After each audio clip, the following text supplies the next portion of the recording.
தோனி வேற அடுத்த ஐபிஎல் விளையாடுறது என் கையில் இல்லை, எல்லாமே ரிட்டன்ஷன் ரூல்ஸை பார்த்துட்டு தான் முடிவு எடுக்க முடியும்னு சொல்லியிருக்காரு. ஸோ சிஎஸ்கே தோனியை அடுத்த ஐபிஎல் விளையாட வைக்கிறதுக்காக ஒரு சில வேலைகளை பார்த்துட்டு இருக்காங்க.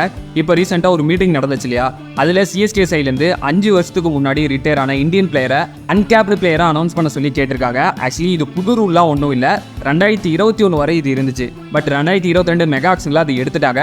ஸோ திரும்ப அந்த ரூலை எடுத்துகிட்டு வர சொல்லி கேட்டிருக்காங்க.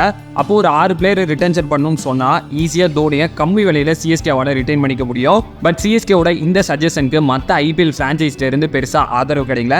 குறிப்பாக எஸ்ஆர்எச் ஓனர் காவியா மாறன் இந்த ரூலில் வேண்டான்னு சொல்லியிருக்காங்க. ஏன்னா அந்த பிளேயர்ஸ்க்குன்னு ஒரு பெரிய எக்ஸ்பீரியன்ஸ் இருக்குது, ஒரு பிராண்ட் வேல்யூ இருக்குது. ஸோ அதெல்லாம் வேண்டான்னு அவங்க சொல்லியிருக்காங்க. கூடவே இப்போ ரீசெண்ட் இயர்ஸில் இன்டர்நேஷனல் கிரிக்கெட்டை விளையாடாமல் இருக்க இந்தியன் பிளேயர்ஸ்க்கு மினிமம் பேஸ் ப்ரைஸாக செட் பண்ணுறதுக்கு கேட்டிருக்காங்க. இப்போ ரகானெல்லாம் T20 கிரிக்கெட்டில் விளையாடுறதே இல்லை, ஆனால் அவர் 1.5 கோடி பேஸ் ப்ரைஸாக செட் பண்ணுற சூழல் ஆகுது. எக்ஸாம்பிளுக்கு தான் அவரை சொல்கிறேன். அந்த மாதிரி இருக்கும்போது பிளேயர்ஸ் அன்சோல்ட் ஆகிறாங்க.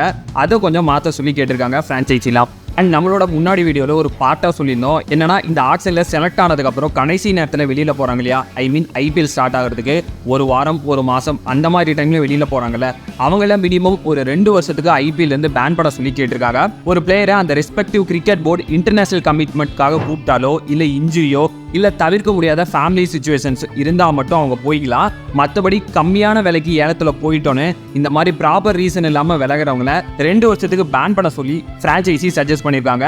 அஸ் அ டீமாக ஒரு பெரிய பிளான் போட்டு ஆக்ஷனில் பிளேயரை எடுக்கிறாங்க. இந்த மாதிரி போகும்போது டீம் காம்பினேஷனில் ப்ராப்ளம் வந்துடுது. அதே சமயம் இந்த ஓவர்சீஸ் பிளேயர்ஸ்லாம் வேணும்ட்டு மெகா ஆக்ஷனுக்கு நேம் கொடுக்கறதில்ல.